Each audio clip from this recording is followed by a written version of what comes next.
My sister mocked my job at dinner. Then her wedding guest praised the furniture I restored and saw my name on every piece. At family dinner last Sunday, I learned something I probably should have figured out a long time ago. When people stop seeing you as family and start treating you like an outsider, it does not always happen through one huge fight or some dramatic blow-up. Sometimes it happens slowly, casually. It slips out through a passing insult that everyone pretends is just a joke, a side comment that gets a few polite chuckles, and a dinner table full of familiar faces that suddenly feels nothing like home. And the worst part is that you smile through it. Not because you are fine, but because you are trying not to show them that they got to you. My name is Marshall. I am 28 years old, and I have never really fit into my family. Not because I am some black sheep with a criminal record or a wild past. I just took a different path from the one they expected me to take. I did not go to a fancy college. I did not land some high-paying job in finance or law like my older brother. And I definitely did not become the walking family trophy the way my sister Morgan did. Morgan is 26, only 2 years younger than me, and somehow she managed to become both my mom's favorite child and my dad's echo chamber. She followed the family script perfectly. Honor student, business degree, engaged to a guy from a respectable family.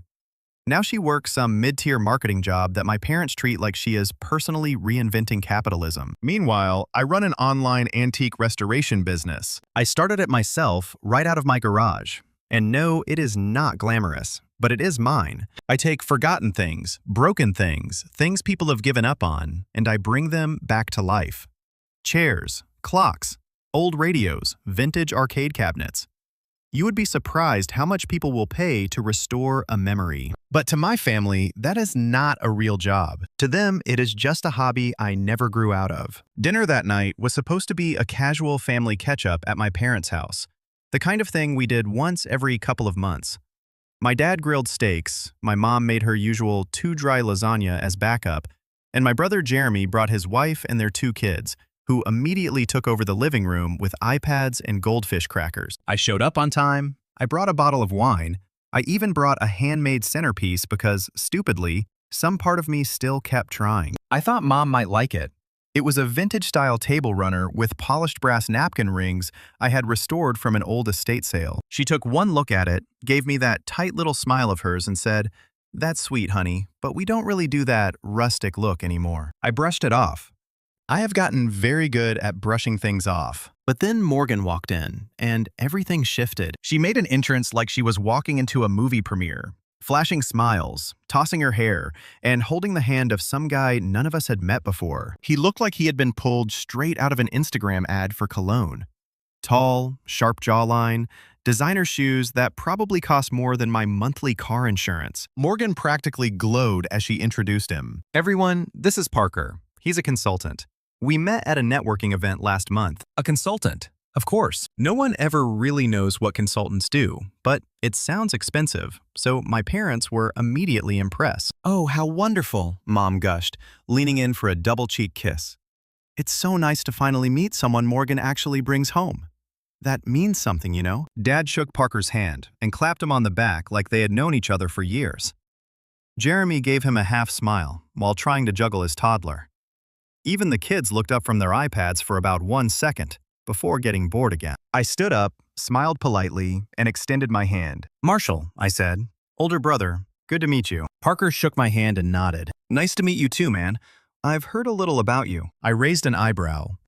"All good things, I hope." Morgan laughed a little too loudly. "We'll see after tonight." It was just a comment. Small, easy to ignore. So I laughed too, even though my stomach twisted a little. I chalked it up to sibling teasing. Nothing new. We all sat down to eat. The table was full. Jeremy and his wife sat near one end. Mom and Dad sat across from each other.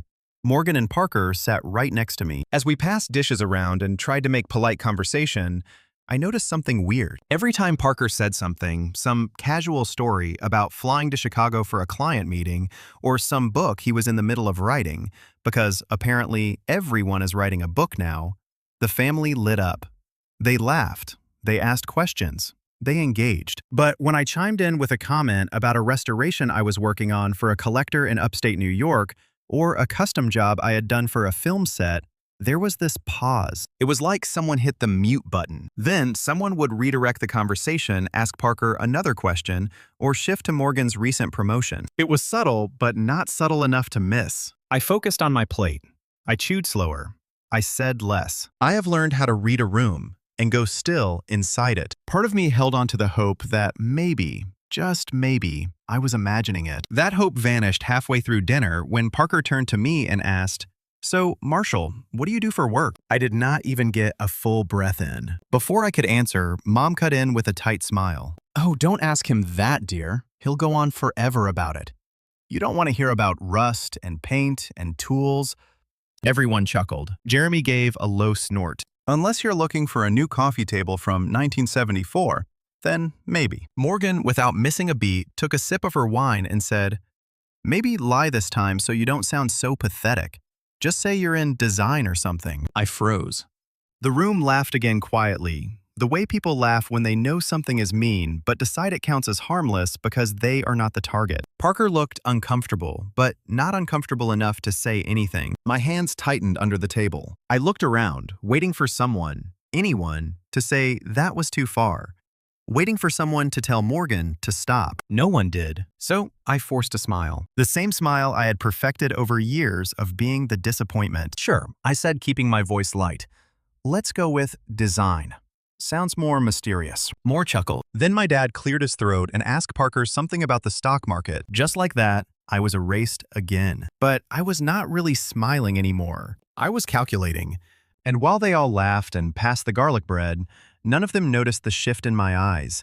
They did not notice the flicker behind my smile, or the slow, subtle breath I took as something inside me, something I had kept quiet for far too long, finally stood up. Because this was not just dinner anymore. This was going to be the last time they laughed at me without consequence. And they did not even see it coming. I did not sleep much that night. I left dinner early and said I had a client meeting in the morning. That was a lie. Then I drove around the city for an hour with the windows down and no music playing. Just thinking. Just letting Morgan's words repeat in my head like they were stuck on a broken record. Maybe lie this time, so you don't sound so pathetic. I had been called a lot of things over the years. Too quiet. Too sensitive. A dreamer. Weird. Even a disappointment, though my mom never actually said that one out loud. She just said she wished I was more like Morgan or more stable like Jeremy, which, let's be honest, is just the polite way of saying, you are not what I wanted. But that night was new. That was direct. That was humiliating. And what burned the most was not only Morgan's comment, it was not even that everyone laughed like she was hosting open mic night. What got to me, really got to me, was how normal it felt to them. How casual. Like that was just my role now. The guy at the table they could dunk on to make themselves feel better. I started replaying all the little moments from the past few years. The holidays where they forgot to mention that the dinner time had changed. The birthdays where I got gas station gift cards while Morgan got jewelry. The way Jeremy always acted like I lived in a basement somewhere, even though I owned my own house. Every moment I had brushed off. Every moment I had laughed off. Every moment I had told myself was not worth making a scene over. I saw them differently now. Like puzzle pieces I had not realized were all part of the same picture. And that picture looked a lot like someone being pushed out of his own family. So yes, something changed that night. I did not scream. I did not text anyone some big dramatic message. I just stopped hoping. I stopped waiting for them to see me, to understand me, to treat me like I mattered. And as messed up as it sounds, there was something weirdly freeing about that. But life went on, at least for a few weeks. I went back to work. A few new commissions rolled in. One came from a collector restoring 1960s jukeboxes. Another came from a boutique hotel downtown that wanted its entire lobby redone in mid-century pieces. Those were the kinds of jobs I used to want to tell my family about. The kind of thing I used to be proud of. This time, I said nothing. Then the text came. Mo, dinner next Sunday. Everyone's coming. Parker's proposing and wants the family there. That was it. No. How are you? No. Hope you're free. Just a statement like, I was a seat on the guest list, not a person. I stared at the screen for a full minute. It was so them. So Morgan, of course she would make the proposal into a performance. Of course Parker would propose with the whole family there. Of course, there would be photos, speeches, and champagne. I could already picture the captions. She said yes. Our little girl, all grown up. So lucky to welcome Parker to the family. And I would be there in the background, half visible, probably holding someone's coat. I almost did not go. I really thought about just vanishing, saying nothing, skipping town for the weekend. But something held me back. Not curiosity, not guilt, just the need to see it, to finally confirm to myself that whatever connection we had left was long gone. Sunday came, and this time I dressed up. Not in some desperate attempt to impress them, just enough to feel like I was in control. Clean black button-down, pressed slacks, a new watch I had bought myself 6 months earlier, but never worn. I even styled my hair, which, for me, was borderline revolutionary. When I walked in, I was 10 minutes early. Jeremy was already there, same as always. His wife nodded at me and quickly turned back to her phone. The kids were on the couch watching some cartoon at full volume. My dad was outside grilling. My mom was in the kitchen directing everyone like she was running a wedding. Nothing new. Then Morgan walked in, glowing like a stage light with Parker right behind her. She wore this long, deep green dress like she was about to attend an award show. He had on a tailored navy blazer and the same overconfident smirk as last time. They made a beeline for the living room and immediately soaked up compliments. I watched it all from the side. I did not even try to insert myself. Dinner started awkwardly, with the usual small talk. Jeremy droned on about his company's new software rollout. Mom bragged about the flower arrangements she had chosen. Dad kept trying to tell Parker how to grill the right way. And Parker laughed along, even though I could tell he had zero interest. Then it happened. Morgan stood up, tapped her glass with a spoon, and said, Okay, everyone. Before we eat dessert, Parker has something he wants to say. Gasps, claps. The kids looked up. My mom's eyes were already filling with tears, like she had rehearsed them. Parker stood, pulled a little box from his blazer, and started some speech about love and fate and how he had known since their first date. Then he turned to Morgan, got down on one knee, and popped the question. She squealed and said yes. They kissed. Everyone exploded into cheers. Champagne popped. My mom hugged them both like she had just won the lottery. Jeremy actually clapped like he was at a game. I stayed seated. I smiled. I clapped once. I said congrats when it felt appropriate. Then Parker did something unexpected. He turned to me. I know we haven't talked much, Marshall, he said, but I hope I'll get to know you better. Morgan says you're super creative and, you do cool stuff with furniture. I blinked. Morgan looked mildly uncomfortable but said nothing. I nodded slowly. Yeah, something like that. Parker gave me this sheepish smile, then glanced at Morgan. She told me you made a chest for a museum once. That sounds pretty impressive. That made Morgan snap into action. Oh, he's exaggerating, she said quickly. It was just a small piece for a local exhibit. Nothing major. My mom chimed in immediately. Yes, let's not confuse a display with a permanent feature. But it's sweet of you to show interest, Parker. They both laughed, and that was it. That was the moment. Something inside me cracked, because it was not just about the work. It was not just about being underestimated. It was about how they did it, always with a smile, always with concern or correction or some tiny poisonous clarification, always twisting every decent thing I did into something laughable, something dismissible. Like, even when a stranger tried to give me credit, they could not allow it. I stood up calmly. My fork clicked against my plate. Actually, I said my voice, even it was for a museum, a private collection curated exhibit. They hired me to restore a 19th century writing desk that had belonged to a state senator. It was the centerpiece of the entire room. The room went quiet. Morgan blinked. Well, yeah, but... And last week, I signed a contract with a hotel chain that is renovating 7 properties with vintage themes. I will be handling the custom restorations for all of them. So, no, it is not just a hobby. The silence grew thicker. Parker looked vaguely impressed. Jeremy looked mildly irritated, like I had ruined the vibe. My dad shifted in his seat. My mom gave me that brutal smile I knew too well. The one that meant she was about to say something passive-aggressive. In 3, 2, well, we're happy for you, honey, she said. But tonight is about Morgan. Let's not derail the celebration. I let that sink in. Then I turned to Morgan. Do you ever wonder, I asked, Morgan raised an eyebrow. What are you talking about? Why you can't talk about me without adding a little insult after every sentence. Morgan's cheeks tightened. Maybe lie this time so you don't sound pathetic, I quoted. Ring a bell? Her face flushed. It was a joke. No, I said taking a step back. It wasn't. It never is. Not when it comes from you. Not when it comes from any of you. Mom stood up, now sensing the shift. Marshall, let's not start drama. I met her eyes. No, let's finally have it. I took a breath. I am done pretending I don't hear what you really think. I am done playing the silent, polite, invisible son who smiles while all of you chip away at whatever is left of my self-respect. You do not get to laugh at me, talk down to me, rewrite my life in front of strangers, and then expect me to show up and clap when you tell me to. My voice was not loud, but it did not need to be, Morgan scoffed. Wow, okay, someone's having a meltdown. I turned to her slowly. You have spent your whole life building a pedestal out of praise and favoritism, and somehow you still manage to look down on everyone from it. I hope Parker likes the view. She froze. Even Parker looked caught off guard. I turned toward the door. I'm leaving. And don't worry, I won't embarrass you again.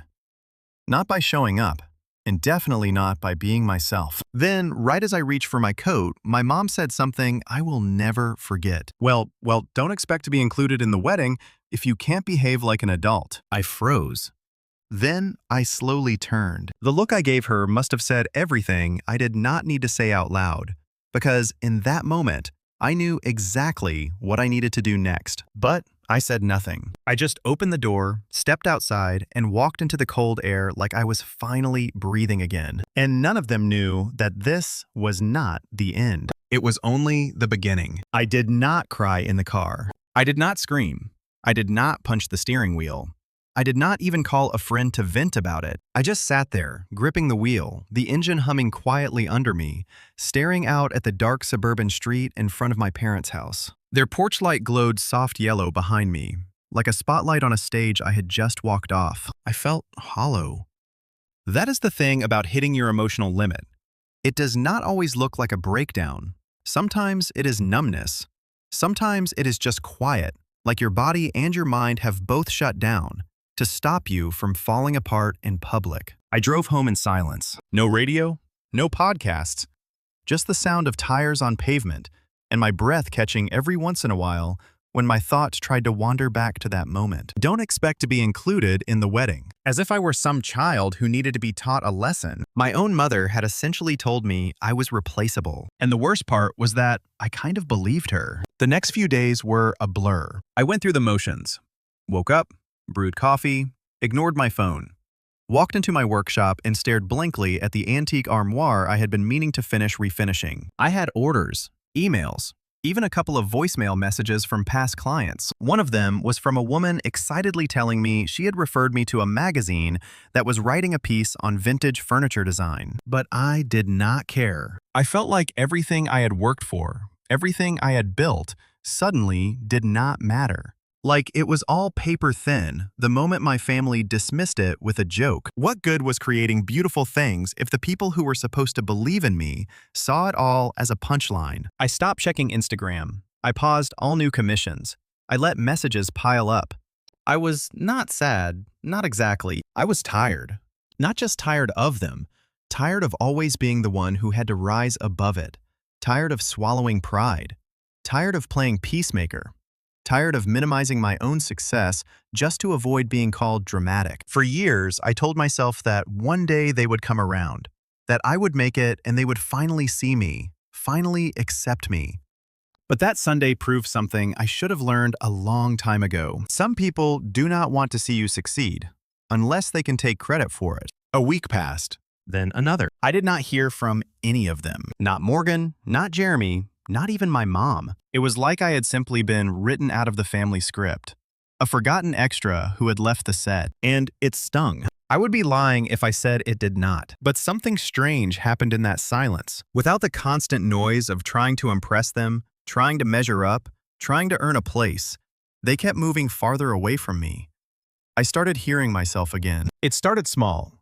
One morning, I brewed coffee, sat at my kitchen table, and opened a message I had been ignoring for days. It was from a man named Arthur, who ran a luxury restoration shop in upstate New York. He had seen some of my work through a mutual client and wanted to talk about a partnership. I almost deleted it. Then I did not. I replied with a short message and set up a call for the next afternoon. I figured I would probably back out, but I did not. When the call came, Arthur turned out to be this calm, kind, older guy in his late 60s, with a voice like gravel and stories for days. He had been in the business for over 30 years, and he said my work reminded him of when he first started. Attention to detail, passion for history. No shortcuts. He told me he was semi-retiring and looking for someone younger to collaborate with. Someone who could take on overflow clients and maybe even help train apprentices in the future. I know it sounds sudden, he said near the end of the call, but good craftsmanship is rare. Passion is even rarer. I don't care what degrees you've got. What I see in your work is someone who gives a damn.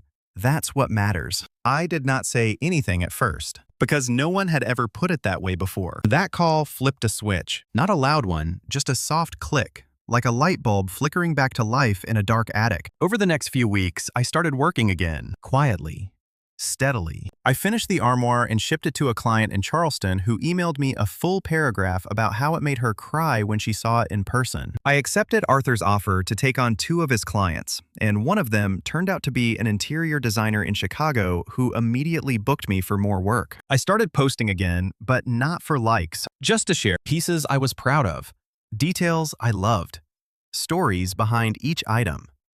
And people responded more than ever before. Comments flooded in. Orders stacked up. Even a small YouTube design channel featured my work in a short segment about craftsmen who still do it by hand. Slowly, I started to feel different. Not fixed, not invincible, just steady. There was a moment about a month after that dinner when I caught myself whistling while sanding down a mahogany tabletop. It was a little thing, barely even noticeable, but it stopped me cold because I could not remember the last time I had done that. It was not until mid-April that I heard from Morgan again. She texted out of the blue. Hey, wedding's June 10th. Sending out official invites next week. LMK if you're coming. That was it.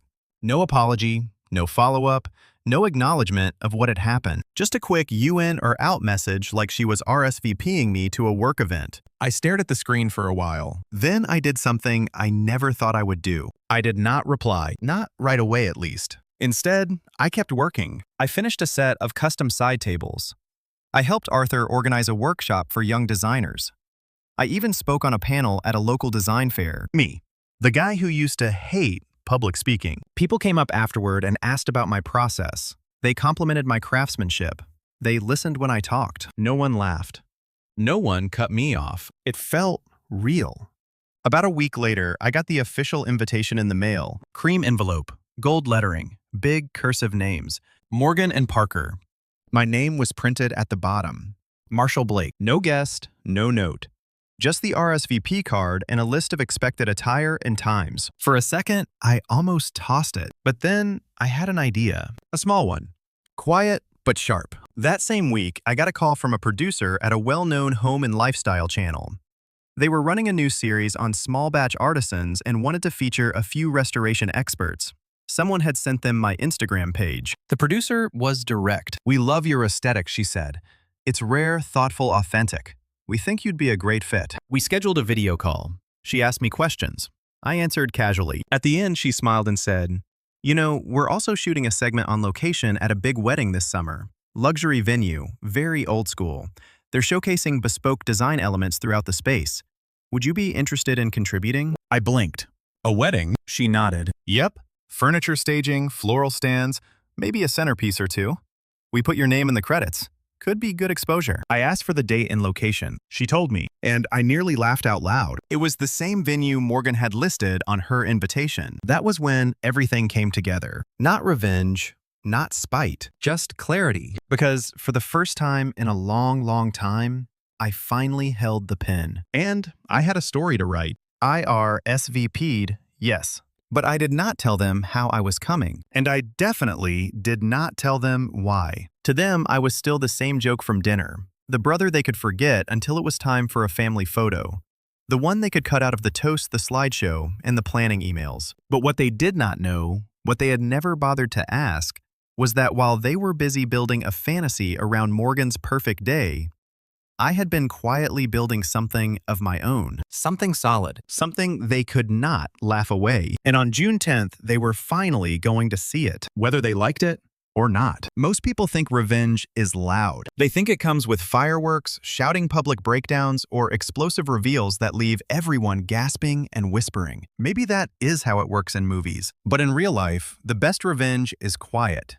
patient, precise. It is not about making a scene. It is about making a point. So when I said yes to Morgan's wedding invitation, I did not do it out of sentimentality. I was not hoping they would change. I was not hoping they would come to their senses. I was not even hoping they would apologize for how they had treated me. No, I was past all that. I accepted the invitation because I saw an opening, a beautiful, poetic opening. The same family that had spent years treating me like I was less than, irrelevant, a footnote in their shiny group photo, was now hosting a high-profile event at a venue where I had just been invited to contribute behind the scenes for a national design series. They had no idea, and I had no intention of telling them, yet. The producer Kendra followed up with me 2 weeks later. She said the wedding venue had finalized its style brief. Vintage romantic with a modern flair. Think hand-carved wood, warm brass tones, floral accents. She asked if I could provide 2 centerpiece console tables, custom podiums for the ceremony, and if possible, a refurbished vintage love seat for the bridal photo area. I replied, absolutely. She responded 5 minutes later, you're a lifesaver, and your work is stunning. We'll make sure your name is on everything. That message stayed open in my inbox for a while. I just kept rereading that line. Your name is on everything. They were filming an entire episode around this wedding. The production team would be at the venue for 3 days. Interviews, B-roll, prep, teardown, and my work would be there for every second of it. My tables, my detailing, my craftsmanship, and most importantly, my name. Not just on a tag, in the credits, on screen, recognized. The next morning, I got to work harder than I had in months, maybe years. I did not talk to anyone about it. I did not post updates online. I did not even tell Arthur, though he noticed my energy had shifted and gave me a quiet thumbs up when I finished sanding a cherry wood base in record time. There was something deeply satisfying about planning something in silence, not for applause, not for validation, just for me. Every morning, I brewed coffee, turned on my workshop lights, and laid out the plans. The centerpiece tables would be reclaimed oak polished to a mere shine, with carved floral motifs along the legs. The podiums would be dark walnut smooth and angular traditional, but bold. And the love seat was my favorite piece. I found it at an estate sale outside of town, a 1930s French-style couch with a cracked frame and torn velvet. Everyone else walked past it like it was garbage. I saw a masterpiece hiding under the dust. 3 weeks later, it looked like something out of a luxury catalog. Deep green velvet reupholstered by hand. Ornate legs I carved and stained myself. Brass detailing along the backrest. It was not just a piece of furniture. It was a statement. I imagined Morgan sitting on it for her bridal portraits, and I smiled. 2 weeks before the wedding, I got an unexpected call. Kendra again. Hey Marshall, she said, upbeat as always. So, bit of an update. We'd love to film a short segment with you on location. Just a 2-minute interview about your process and inspiration. Would you be okay with that? My throat went dry. This was bigger than I had expected. Yeah, I said, trying not to sound too eager. That's totally fine. Awesome, she replied. We'll film it on Friday morning before setup. Super casual. Just you, your pieces, and a bit of backstory. People love to see the human side of craftsmanship. I hung up and stood there in the middle of my shop, heart racing. This was not just a background credit anymore. This was a full feature segment, a spotlight. And it was happening at my sister's wedding. I thought about telling someone. Not my family, obviously, but maybe a friend, maybe Arthur, maybe that one client I had become friendly with over email, the one who always asked about my work. But something told me to wait, to keep it mine. Let the reveal happen naturally. If my family had taught me anything, it was how to stay quiet while people talked over me. Now, I was using that silence as cover. The day before the wedding, I arrived at the venue with my van packed to the ceiling. I had wrapped every table, every podium, and every corner of that love seat in layers of fabric and foam. No detail left unguarded. The venue was stunning. A lakeside estate turned event space with sprawling green lawns, tall hedges, stone terraces, and high ceilings. Inside, picture perfect. The production crew was already there, busy with camera gear and lights. I parked near the back, unloaded, and started setting up while the planner barked orders at florists and caterers. "Are you Marshall?" one of the producers asked, clipboard in hand. I nodded. She smiled. "Kendra said, you're the one to watch. They'll film your interview around 11 a.m. tomorrow. Just be ready." Absolutely. I found my assigned spaces and carefully staged the pieces. The tables flank the main entry to the ceremony area, dressed with floral arrangements that still smelled like morning dew. The podium stood by the altar where Parker would make his vows, and the love seat, oh, the love seat, was placed under a floral arch front and center in the reception hall, surrounded by soft lights for photo ops. It looked like something out of a wedding magazine, and it was all mine. I stayed late, pretending to double-check measurements, but mostly, I just wanted to be alone with the space. I wanted to watch how people reacted to my work without knowing it was mine. The planner passed by and paused. "These tables are gorgeous," she murmured to herself. One of the camera guys nodded. "It's all custom. The guy's legit."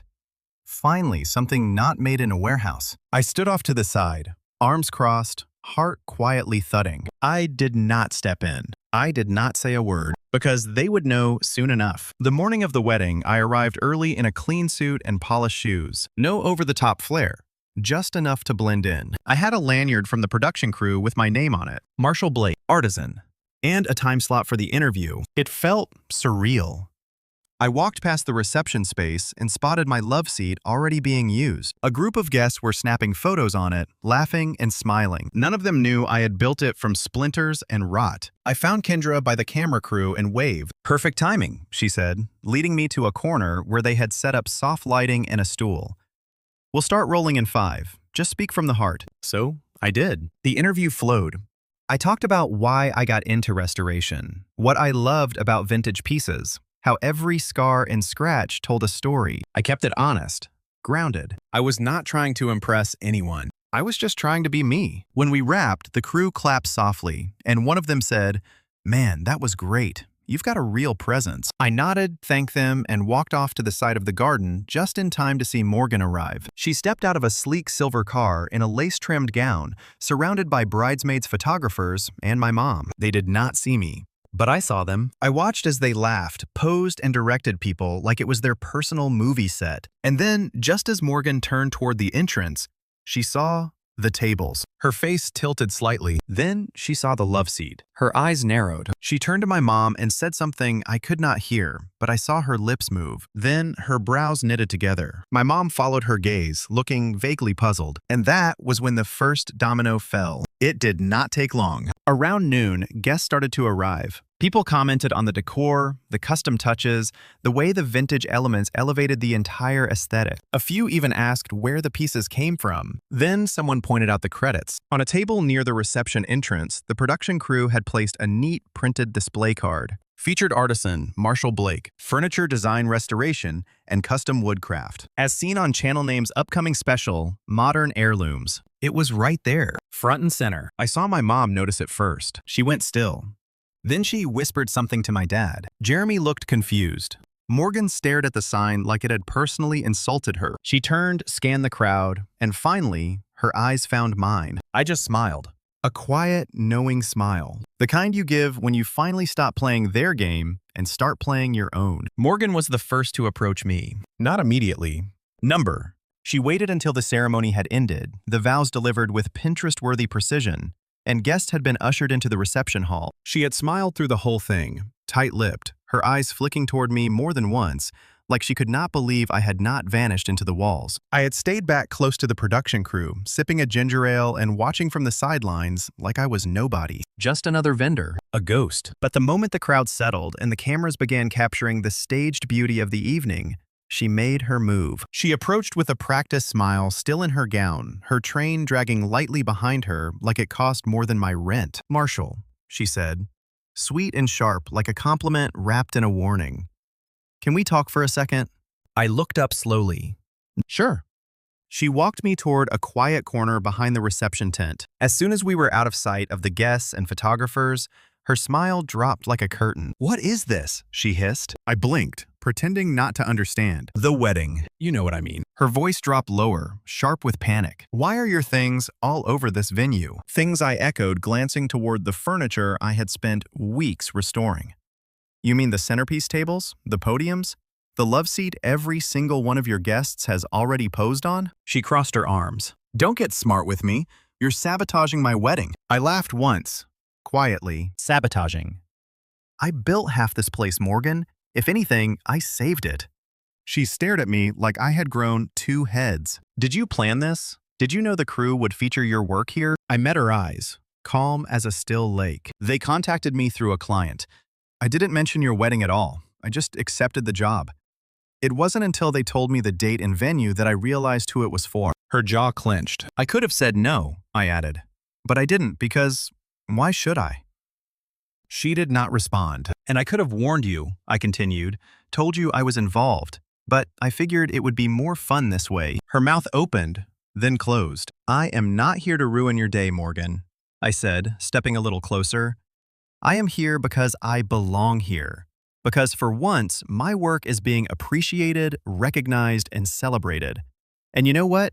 You don't get to erase that." She looked around, probably hoping someone would interrupt. No one came. "You told me to lie about what I do," I said, so I wouldn't sound pathetic. "But now everyone at your wedding is fawning over my designs, taking pictures, asking about me, including the wedding planner and 3 guests who have already asked for my card." I leaned in slightly. "So if you're embarrassed, maybe it is not me you're embarrassed about." She stared at me, her face unreadable. I turned to leave, then paused. "Oh, and congratulations, by the way. Beautiful ceremony." Then I walked back into the reception hall, leaving her standing in the shadows of her own perfect day. And it did not stop there. Because the funny thing about getting featured on national television during someone else's wedding is that people notice. By the time the episode aired a month later, I had already booked 3 new commissions, not from random people. Real names: a design blogger in LA, a boutique hotel owner in Maine, a film set decorator in Toronto. Each of them had seen a preview clip the channel posted on social media, highlighting my work in that now famous green velvet love seat. "You've got an eye," the blogger told me in a story. I did not disagree. I expanded my workshop. I hired an assistant. I even got approached by a publisher about writing a short coffee table book on restoration art and storytelling through furniture. It felt surreal, but it did not feel undeserved. The more my name circulated, the more I realized how little I needed the validation I used to chase. Then came the call from my mother. She did not lead with an apology. That would have required reflection. Instead, she said, "We saw the episode. Very well done. Surprised you didn't mention Morgan or the family at all." I stayed quiet for a second. Then I said, "Why would I?" She huffed. "Well, we are your family." "Are you?" I asked calmly. "Because you've treated me more like an embarrassment than a son. And when you had the chance to show up for me, you chose to laugh instead." Her tone shifted, defensive. "That's not fair, Marshall. You've always been sensitive." "No," I said. "I've always been respectful. You mistook my silence for weakness." Another pause. Then her voice softened. "Your father wants to have a dinner. Get everyone together. Start fresh." I leaned back in my chair and looked around my workshop. My space, my business, my life. "I don't think so," I said. "What?" "I'm not interested in starting fresh. I already started over without you, Marshall." "I don't hate you," I said. "But I am not going to keep setting myself on fire just to keep everyone else warm." Then I hung up. The fallout hit slowly. Jeremy texted once some half-hearted message about being impressed, followed by a joke about me finally doing something useful. I did not respond. His wife tagged me on Instagram with a caption acting like she had always believed in me. I removed the tag. As for Morgan, there was radio silence. But word travels. A mutual friend told me her wedding video had been delayed because the couple did not want to include too much footage of the non-approved furniture. But it was too late. The venue had shared it. The magazine had shared it. Even the local news picked it up when the episode aired. Her wedding may have been her big day, but my name was the one people remembered. A few months later, I got an invitation in the mail. Morgan and Parker were hosting a housewarming party at their new home in the suburbs. Big cursive font, white and gold trim. My name printed at the bottom again. This time, I tossed it in the trash without reading the rest. I did not need to show up anymore. I already had. In every living room that watched that episode. In every home that now had a piece of my work in it. In every article that mentioned my name next to words like masterful, authentic, and one to watch. Revenge did not come with fire and fury. It came with focus, with patience, with knowing that you do not have to scream to be heard. You just have to let your work speak for you. And mine spoke louder than any of them ever did.